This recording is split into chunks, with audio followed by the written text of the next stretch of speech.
All right, you guys know why we're here. We're here to talk about money. And the first thing in the creator world, we have to talk about the TikTok ban, right, Grace? Yeah, it's been blowing up my feed lately. Everyone's being impacted by it. You know, the ban that wasn't really a ban. The running meme was some people woke up and didn't even realize that the ban was there, right? Because it was only gone for what, 10, 12 hours maybe. Would love to know, like, what did you think? What was your mindset going through, what was it, Sunday? Like Saturday night into Sunday. How was it from your end?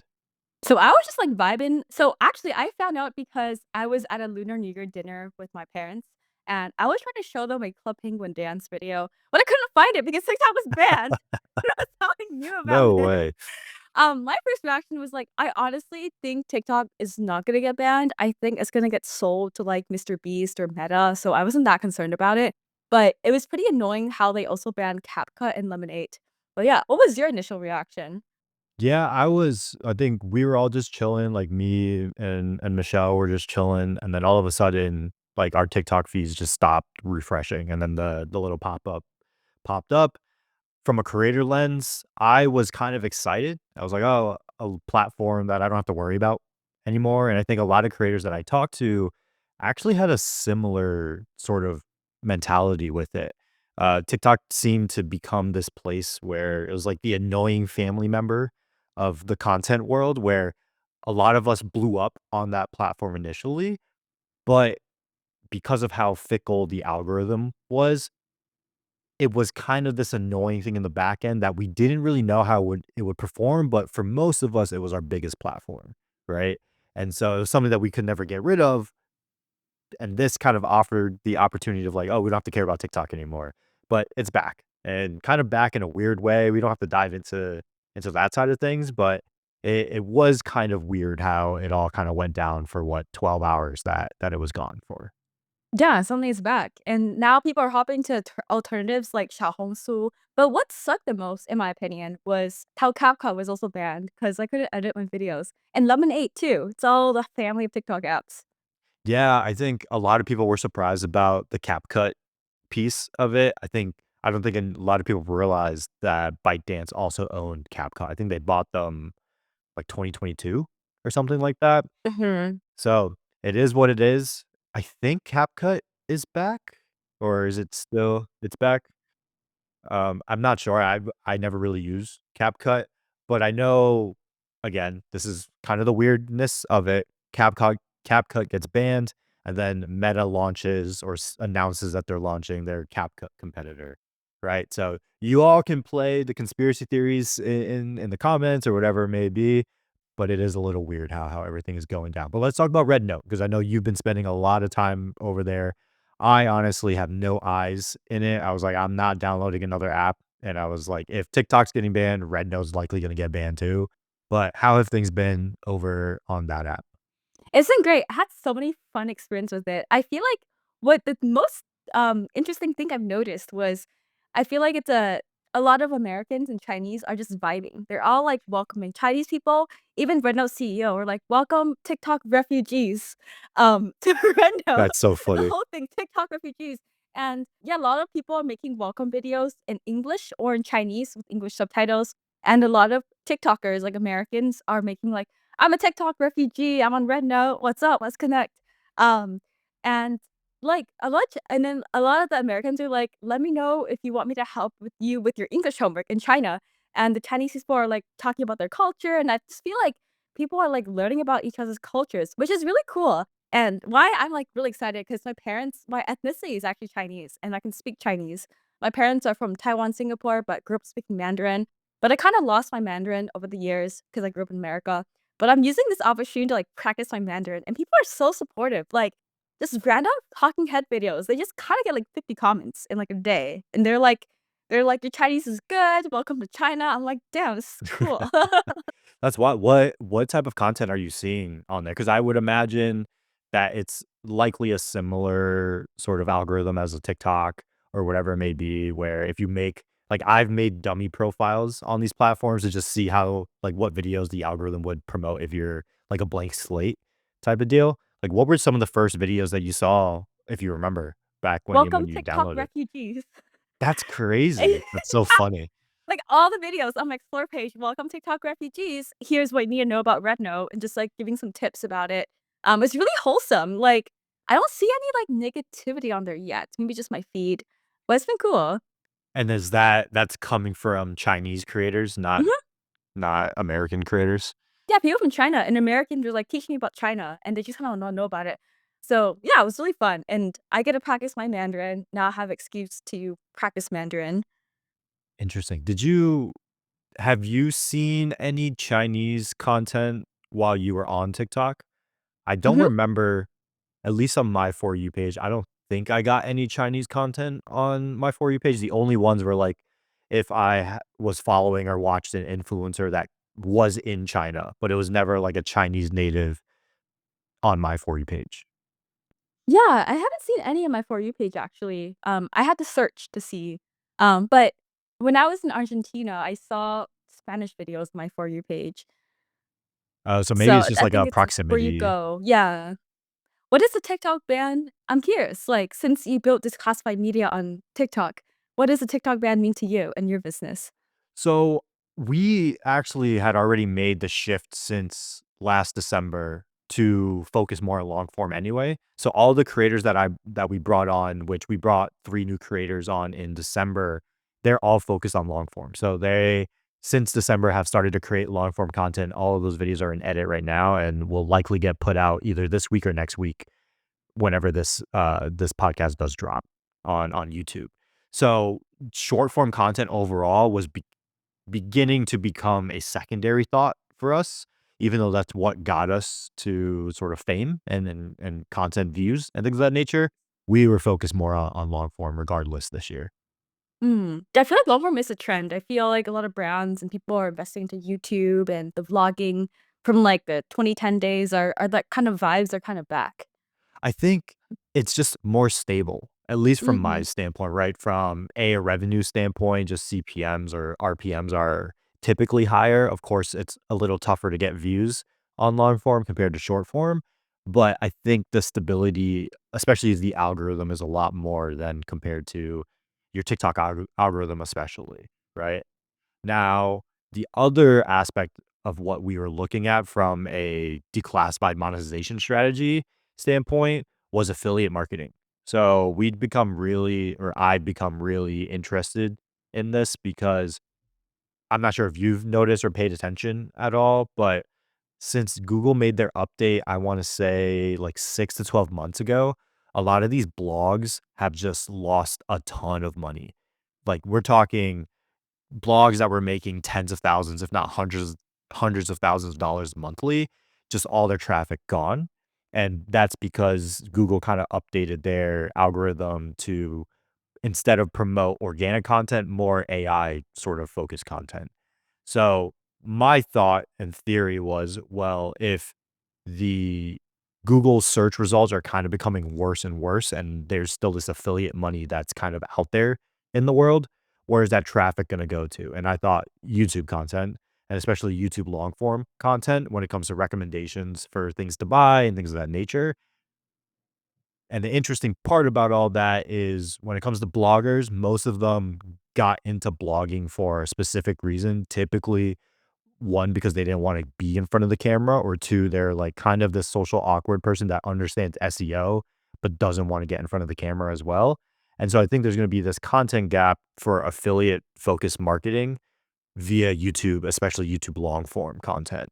And so we were trying to hit that niche or we're going to be hitting that niche for college to sort of career lifestyle content as a brand. I'm curious, what kind of long form videos have you seen doing well in terms of college? Is like vlogs, like informational videos? What kind of videos? So the interesting thing about the college niche is there's a lot of good content out there for like college lifestyle stuff, whether it's vlogging, this is the like admission videos always do well, things of that nature, but it's all personal brands. And so there's not really this go to college focused brand out there in the long form content world. It's all personal brands, and the issue with personal brands in the college space is, like, you age out, right? Once you graduate, you can't really keep creating college content anymore, And so I think if we're able to create this sort of college focused brand that's geared more towards lifestyle and career readiness and things of that nature, and we're able to continuously swap out our talent every 2, 3 years as that talent ages out, we can keep the brand to be the face of the sort of college to career niche as long as we can keep the creators going. That's so cool. What makes a good college creator? A good college creator, what we try to do at Declassified is, like, kinda break talent, right? So we try to Mhm. find sort of these under or, like, hidden in plain sight type of creator. So, for instance, Ian, when he first started creating on our page, he would literally had 0 followers. He was actually an intern before he started creating content for us, and we helped him grow from 0 to 100K. JC was at 10K, and by the time he left, he was at, I believe, around 400K, and now he's in the millions. And I think the main thing that I'm looking for when it comes to content creators in the college niche is someone who's willing to just create content. Like if they're constantly churning out videos, then they've got this sort of mindset of, I'm just going to keep putting out content and I feel that this is a niche that I want to hit. And then two, the other thing that I look at is, has there been something or can you explain to me somewhere that you've been obsessed with? Now, that could be video games, that could be obsessing about grades, that could be obsessing about who knows what it is, right? But that sort of seems to be the differentiator for me because if you can, for instance, like just personal anecdote, like I obsessed about FIFA video, which is a video game growing up. You used to work at EA.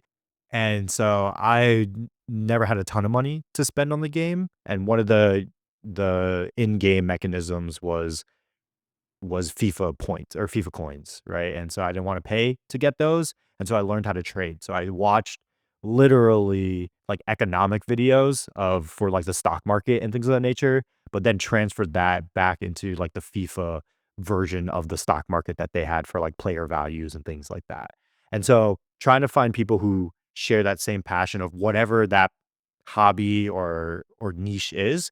But if you're the person diving 150% into figuring out a video game or figuring out how to make Google Sheets look super, super nice or whatever that is, you're the type of person that I think can obsess about YouTube and content and succeed.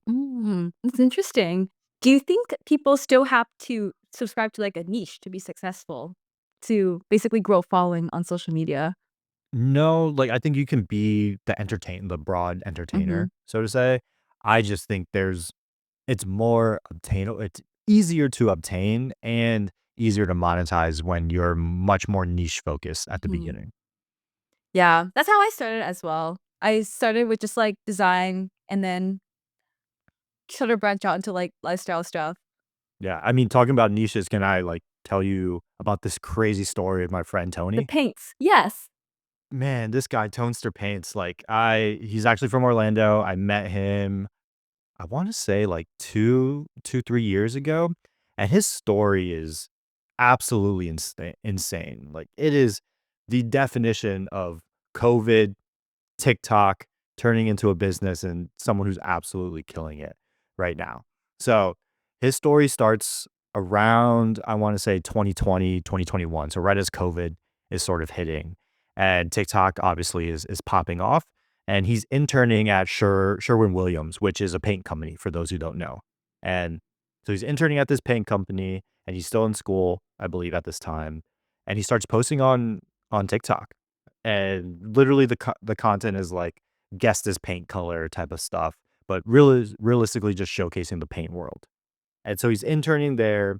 Sherwin Williams catches wind that he's creating this content and essentially give him like an ultimatum of, hey, stop creating this content or we're gonna fire you type of vibe. And I might be paraphrasing a little bit, but that's kind of the nature of what corporate told him. And so he's like, "Okay, well, I'll just keep creating content and keep doing that route." And this is kind of the same story of, like, there's, like, a Subway dude that did the same thing during that time. There's an ice cream shop guy at, like, Cold Stone. So it's kind of this whole POV niche in these sort of service industries. that was really popping off at the beginning of TikTok. And which is crazy because he keeps the TikTok account. They let him keep it, which is fascinating that they let him keep the TikTok account. And now he's grown it to over 4 million followers across all platforms, launched his own paint company called Tonesters Paints, and he's getting millions upon millions of followers. And like my estimates, again, this isn't necessarily numbers from him, but like just looking at website traffic, looking at followers and his story posts and things like that, he's easily clearing the 7-figure mark in his business, which is absolutely insane. Because again, it's paint, right? Like Mhm. it's crazy. Yeah, it's so cool how just, like, a niche like paint can do so well. So that's why I feel like looking at people, like, really owning your nerdy talents and being loud about it can make you can help you become more successful. Why do you think corporations kind of no, why do you think corporations are so I think 2 trends, 'cause I personally I don't gonna dive into my story because it's, like, probably not for a podcast, but yeah, um, I I feel mean, I like get it. I feel like a lot of I've known some content creator friends who had to leave their job because their employer didn't let them make content, but yet on, like, LinkedIn and, like, sometimes on Instagram, a lot of corporations and companies want to hire people who are, like, kind of, like, have an influential voice in the field. I feel like we're fighting in the well, not fighting, we're kinda competing in the attention economy, not the actual economy, so it's like I'm interested to hear, like, why you think he got fired? Or maybe this is kind of a personal question for him, though. I mean, yeah, I don't know exactly how he feels about it, so to say. Like, there's a bunch of articles that he's been featured about it, and he's really leveraged it well in his story, and I think he's done an amazing job of the brand that he's built. From my perspective, when it comes to these corporations and why they seem to not like personal people creating content, so to say, is because they can't necessarily control it, right? And while I get that, I don't at the same time, because if you're someone who tries to leverage, or if you're a company trying to leverage social media, you have to understand the the ups and the potential downs with it, right? The Mhm. same, and it's interesting because we're able to leverage it from a declassified lens in the opposite route. So for instance, a lot of times we can charge a premium from a declassified lens because we're a brand and not a personality. Mm. And the reason for that is A, from a brand standpoint, like we have sort of the ability to say that we're brand friendly, like whatever that might mean for certain brands is like don't swear or whatever that may be. For a personal content creator, when a brand is looking to do a brand deal with them, there's always this caveat of like, what if this person does something crazy? Right? And Mm. the chances of someone personally doing something crazy is much more than a brand doing something crazy. Because let's just say, right, Grace, you were working for Declassified, right? And you just go kind of crazy on LinkedIn on your own personal content or whatever. Let's say a brand like, I'm looking around, this clothing company called Proper, right, was sponsoring Declassified video, and they're like, "Hey, Justin, we really don't like the route that Grace is going on LinkedIn. We're gonna start to have to like distance ourselves." Being Mhm. declassified, like that middleman, allows the brand Proper to distance itself themselves from Grace because they can be like, "Oh, that's Grace personally, but we just work with Declassified. We don't work with Grace," so to say. So Mm. again, I get it from the business standpoint. It is just a little weird though, and we've been able to leverage it from a Mm. declassified lens too. That's, like, so similar to how I run Design Buddies because I feel like I have 2 personalities online. My LinkedIn's all like, "How to get a job, here's how to be a designer," and Instagram, it's like, "I had a quarter life crisis, quit my corporate job, now I'm traveling the world." God damn. So, it's not Design Buddies speaking because 'cause we're helping people get jobs, but I do value working in corporate. I feel like I learned a lot, wouldn't be where I'm today without it. So, yeah, I kinda have 2 personalities too. Cause like, when I actually worked at EA, they told me I was posting on LinkedIn too much. Well, I feel like people, like, told me that other people told them that they think I'm too loud on social media or something, and Like, okay, so it's kind of funny, but I was like dancing in my cubicle, right? And my manager was like, not my manager, but I think someone told my manager, and they were like, work is a serious place, not to have fun, basically. So I can kind of see how corporations, it's like I feel like, once the content creator has a platform, it could be like a slippery slope of what they say represents the company. Yeah, because it's like it also gets weird too if you start to grow a following, right? Where let's just say you start popping off and you've got 50,000, 100,000, 200,000 followers or whatever it may be. Maybe that brand only has a couple thousand followers on their own personal platform. So then it's like, who actually holds the marketing power of that brand when you've got so Mhm. much clout of your own?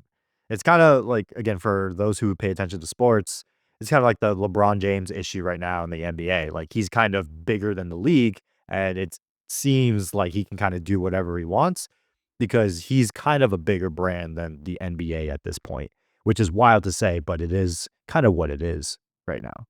Mhm. Yeah, kinda crazy. Yeah. Yeah, It's a wild time out there, but, like, it is. to those who, like, listen to Tony's story and, like, are inspired or whatever it may be, like, definitely check him out. It's absolutely insane. Like, I've definitely talked with him a few times where he's like, "Yeah, I'll throw up an Instagram story and, like, we can easily make 6 figures off of that." And that's Wait, how? crazy. What kind of Instagram story leads him to make 6 figures? Well, so the thing is with his brand, he's built a premium brand, right? So, Mhm. it's kind of like, again, I am not a luxury type persona. Like, I am very Asian in the way of whatever's the cheapest thing, I'm gonna buy that thing, right? But he kinda combines that Louis Vuitton, that Cartier, that name whatever luxury brand vibe, but with paint. And because of that, he's able to sell it at a premium, and it's built sort of this cult-like following. I mean, I love his colors. Like, one day whenever I get a house, like, I would love to paint at least one of the rooms, one of his I think my favorite color is called Storms in Paris, and but he can move so much paint, and I asked him this question one time, and I loved his answer to it because I was like, I think one of his gallons of paint is like $30 or something like that, which seems like a lot of money for when it comes to paint. And like, how are you selling this paint? Like, it's so much money. He goes, "Justin, you have to realize, how much does a couch cost? Thousands of dollars. How much does a chair cost? Thousands of dollars. How much does even like a really nice lamp cost? Hundreds of dollars, right? If not thousands of dollars. My paint is the cheapest way for you to completely change the look of your house." And when he said Mhm. that, I was like, damn, that's actually Mhm. so true. Because you think about it, right? Like, even if you're just painting one wall in your living room, you've completely changed the dynamic of your room. And yes, you can go buy paint at Lowe's or Home Depot or whatever it may be for $15 a gallon. I have no idea. I've never bought paint before, so I don't know what the actual pricing is. Or you can buy from the creator that you've been following for a while. And like, yes, he does charge a premium, but his colors look premium-esque. And that's again the cheapest way that you can probably change the whole dynamic of your living room, your bedroom, office, whatever that may be. And I thought that brand positioning was Mhm. absolutely amazing. Yeah, that's awesome. That's a great perspective in putting it that way. Yeah, I was like, "Damn, Yeah. that's a mic drop," right? Yeah. How But did you meet Toadster? so we started hosting, like, Orlando creator meetups in Orlando when I was still in Orlando, and this was 2022, I wanna say, 2023, and the whole purpose of it was I just wanted to meet more creators from it. Wasn't to make money or anything. I think literally, like, the first few were at my friend's coffee shop that we just loved going to at the time, called Create Coffee. Shout out Create Coffee if you're ever in Orlando. And it was like I think the first one was like 8 people there, and then we're all like, "Hey, creators know other creators, everyone bring like 1 or 2 people to the next one." And it started growing, like, next one was 16, next one was 30, and I think by the end of it, we had like a database of 80 creators or something like that, and a total following of or combined following of like 30 or 40 million, which is kind of crazy because like you think Orlando, not really a content creator space, but there are big creators there. And so started doing that. Tonester came out to one of them. He loved them. He's actually sponsored a few of them as well. And he just kept coming out and he kept bringing his friends too. And again, community, I know community. It's just dope to be around others who Mhm. are building your space at the same time, just sharing notes and stuff like that. It's awesome. Inspires me to bring more content creators together in San Francisco. There's not that much. Yeah. I'm also curious, what do you think makes a premium brand? Like for creators, I'm curious, like what makes a creator make a premium? Because I feel like I've seen a lot of creator I follow for a long time, Blogilates, Cassie Ho. She started as Mhm. like a fitness. I used to do her workouts in high school, and now she launched like a fashion brand, but it's like more premium. Like, I think it's all positioning. Mm. And I think the other piece of it, which I struggle with, is premium people not premium people, like, people who buy premium brands and, like, that's their lifestyle, they understand it better. Like, I am not a premium luxury type persona, right? Tonester is. Like, he's talking about the watches that he buys. He's showcasing like, he goes out to Paris, for Paris Fashion Week and things of that nature because it aligns with his brand, right? People that are a part of that world, I think they understand it a little bit better than people at least like me, and I'm not sure if you're, like, closer to me than closer to someone who buys premium brands, but I was literally talking to we went to a dinner party with just a bunch of friends, some creators there, some not, and we're talking about cults and, like, cult-like followings and things of that nature, and I think that premium brand, that cult-like nature is what makes it a premium brand.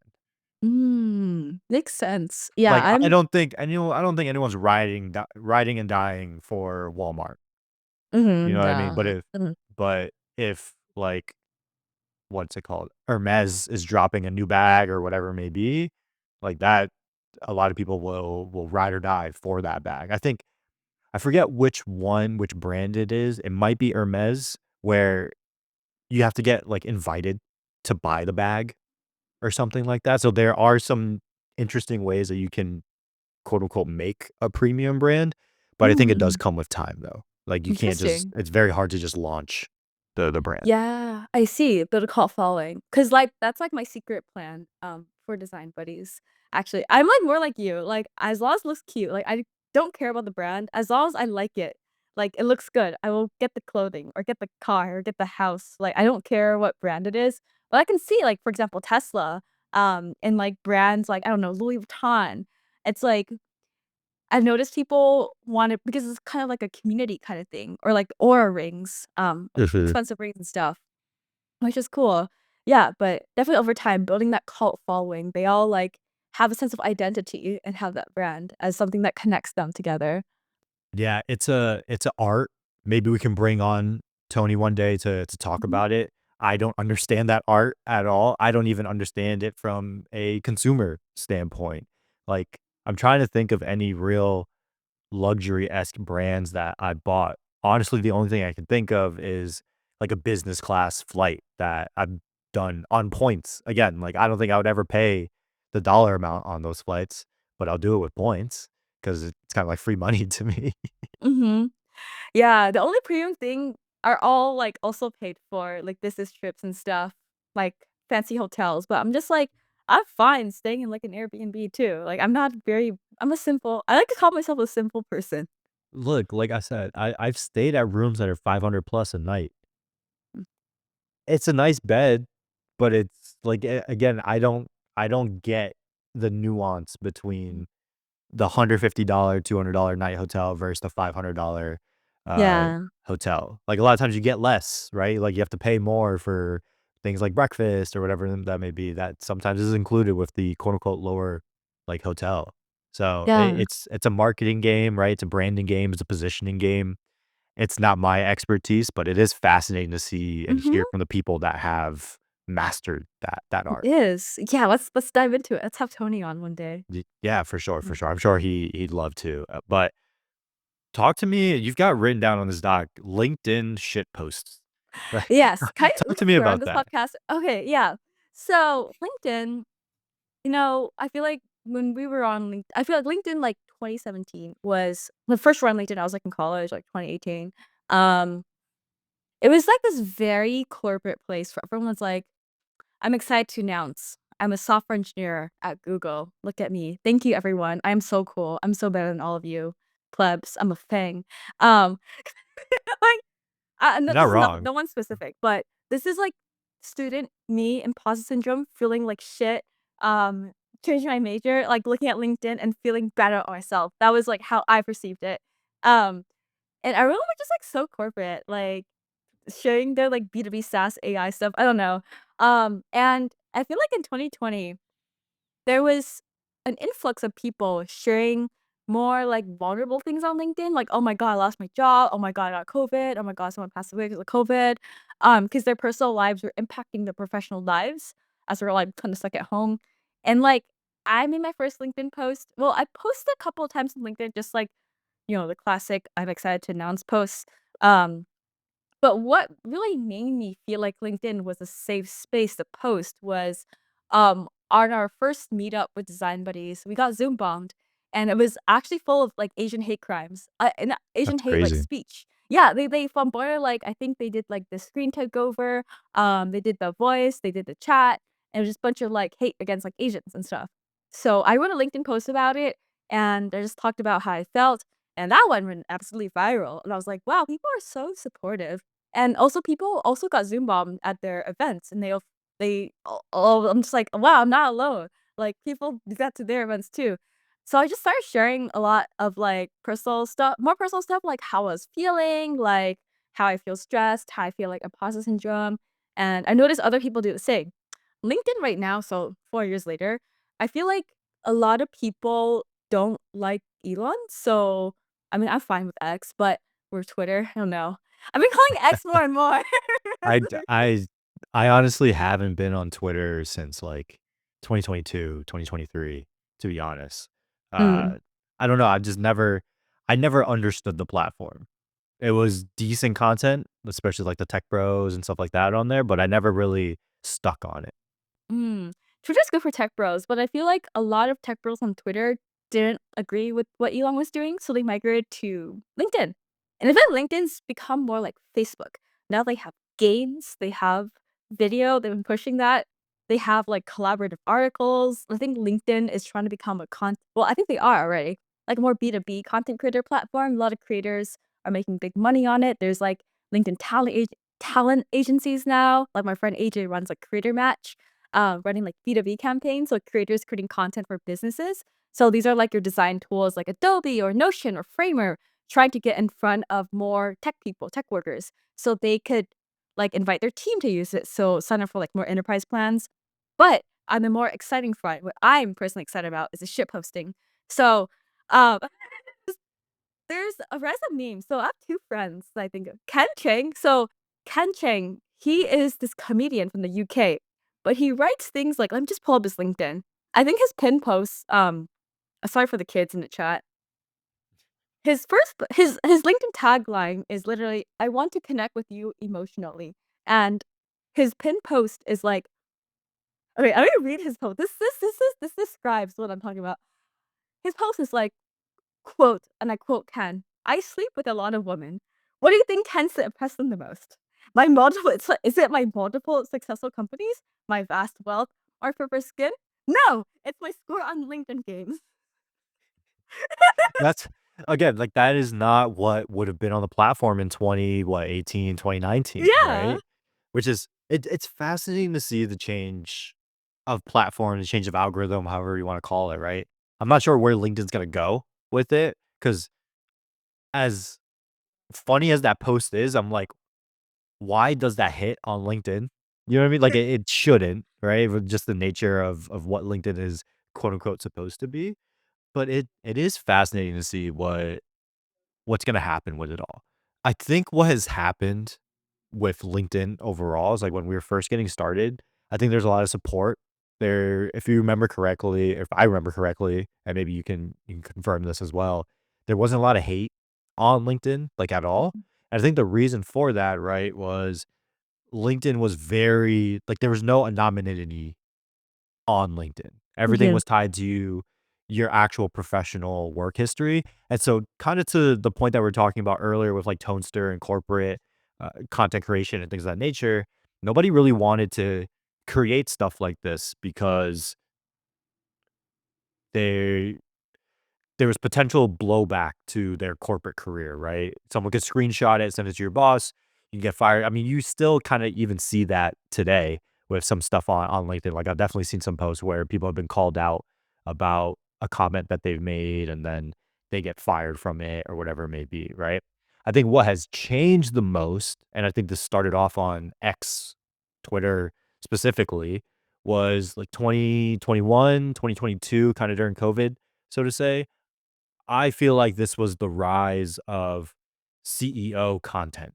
I think before Mm. CEOs didn't really create and founders didn't really create content, but the rise of like Sam Parr from The Hustle, Alex Lieberman from Morning Brew, people of that nature, people started to realize that you can generate a lot more buzz around whether it's your product or just a personality brand if you're coming from a personal profile compared to a business profile. And especially on LinkedIn, like business profile content gets no reach at Mhm. all compared to a personal piece of content from like your personal profile or whatever it may be. So I think that's where the biggest switch was when people started realizing that personal content typically performed better than quote unquote brand content.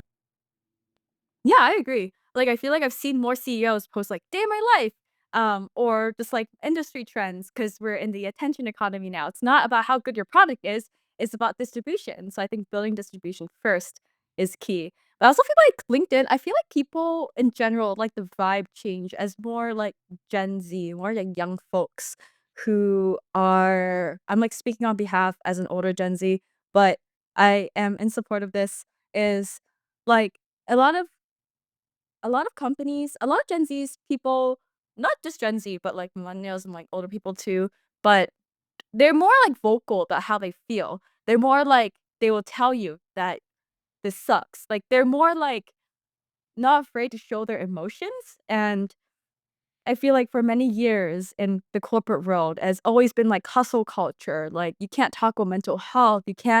You have to be perfect all the time. And with the new generation coming in the workforce, they're really bringing in the humanness.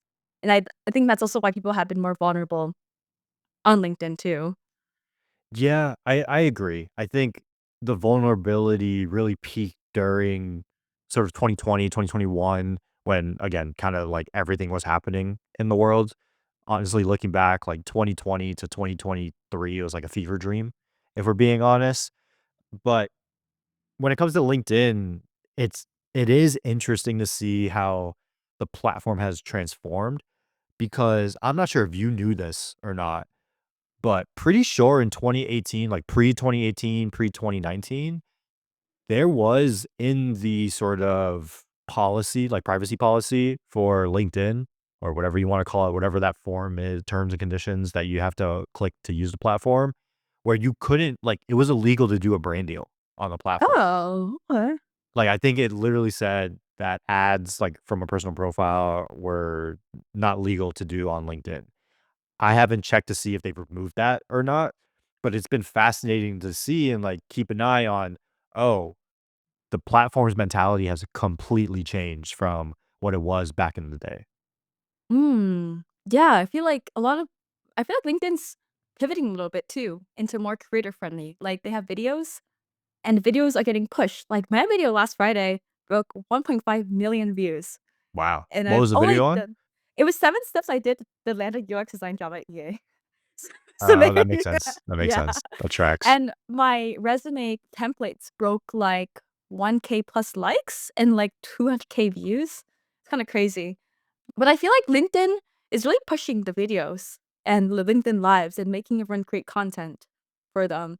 Also, my conspiracy theory is like, you know, with these collaborative AI generated articles, like if you contribute to like 5 of them, you get like a badge, like a top voice badge. Um, I feel like they're just trying to get more data from people to feed into their AI. and let's see what they do with it. Because, like, badges are, like, positive reinforcement. Even I did it, like, I want to be a top UX voice. I want that shiny yellow badge, and all I did was, like, write articles. And then I've later seen, like, people using AI to write AI to the articles, like, it's like they're AI generated articles that they want humans to put their input, but I've seen people just, like, use AI to, like, copy paste in there, so I don't know. Let's see where LinkedIn's heading at. Yeah, the corporate AI world, I think, is interesting. Even I don't know if you've seen the commercial, the Salesforce Agent Force commercial with, I have like, not. uh, what's his name? Matthew McConaughey.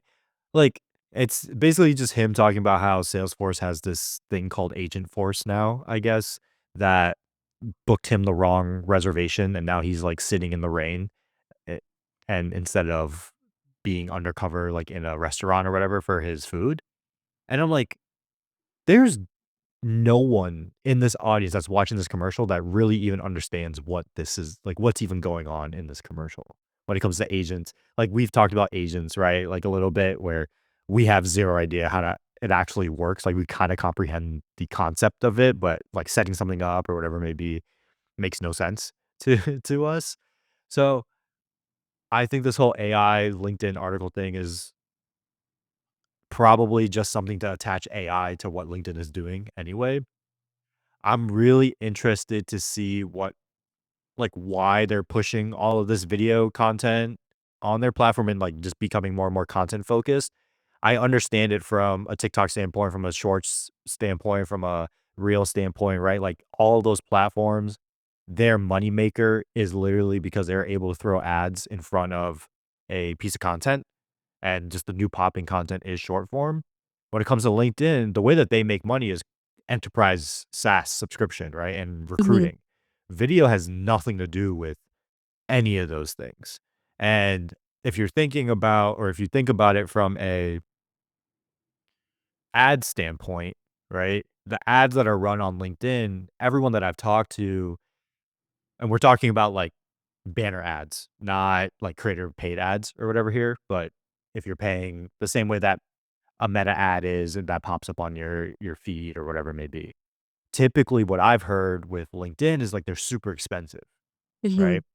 And so the reason that Meta, TikTok, or whatever makes so much money from ads and brand spending on ads is I would imagine most of that ad spend is coming from like D2C products that are very low margin but high ad spend. I don't think those brands can afford to spend on a LinkedIn platform. Also, like, I don't know who's scrolling on LinkedIn and will buy a Sephora ad or mhm. a away luggage bag or whatever it may be. So I don't know what their angle is when it comes to why they're so content focused. Like, it's great for us because we love or we create on the platform. I don't know if we love it or not, but we create on it and we understand the algorithm a little bit to get views. But I don't understand it from a business standpoint, like, at all. Yeah, I don't understand either. I thought they make most of the money through, like, the enterprise ad, but also the recruiting tools and people posting jobs and things like that. But, yeah, maybe they're trying to get more maybe they feel like they're trying to stay relevant with the new generation in the workforce. I Maybe. don't I don't know. know. Yeah. All I will say, and maybe we can end off on this, but there are certain times, especially in the creator world, where there are gold rushes. LinkedIn's creator gold rush was, I want to say, probably 2021, 2022, when they were launching all their creator programs. It's kind of in the low moment right now, but Yeah. if I had to suspect something, I think they're gonna start investing again into the creator world. So keep an eye on that. Right now, though, apparently Facebook is the place to be. Yeah, my friend's making so much money from Facebook. Like, she So, just posts 20 times a day, though. But yeah, Facebook, yes, I'm curious. What where do you think Facebook is at now, and why do you think Facebook is taking off? I got 0 idea, but I just know a lot of people that are just posting on Facebook Reels and also posting long form on Facebook, and they're getting solid paydays right now. Oh. Maybe we could do some research over the next week and talk about this Yeah, again next let's week, do it. I'm but, gonna like, experiment with this too. yeah, 'cause, look, I've seen so many screenshots of 5 figures, 6 figures of people pulling in monthly on Facebook right now. That seems to be where the gold rush is, but So we'll talk about that next this week, is I like the guess. bonuses they give, like the Instagram Reels bonus, but on Facebook? No, like, they're creator programs that like, the creator, Mm. like, funds or whatever you wanna call it, that. But Yeah, I think Facebook, I remember seeing a check. I think I made $20 a month from them, which is like hey, there we go. $4 compared to Instagram. Hey, that's like 3 boba I orders, right? Like, I maybe know, not right? even nowadays, but Yeah, but I just post on Face I've been trying to post on Facebook more because my friend Janelle, she's cool too, and she's, like, making, like, I don't know, think, like, I don't remember exactly, but it's, like, 5 figures a month on Facebook or yeah, something, just, like, posting, like, she automates it. She makes, like, more, like, AI inspired content with, like, soda brands and other things like that, like, more, like, lifestyle content, but she posts 20 times a day, and it's, like, the creator fund, which is yeah, let's do some research on it, it's crazy. I'm gonna try some stuff yeah. out myself too. Let's dive into it. We'll talk about this again next week, but I think that's it. That's the episode. Yeah, thanks so much everyone for tuning in, hope you vibe and thrive, and, W's in the chat.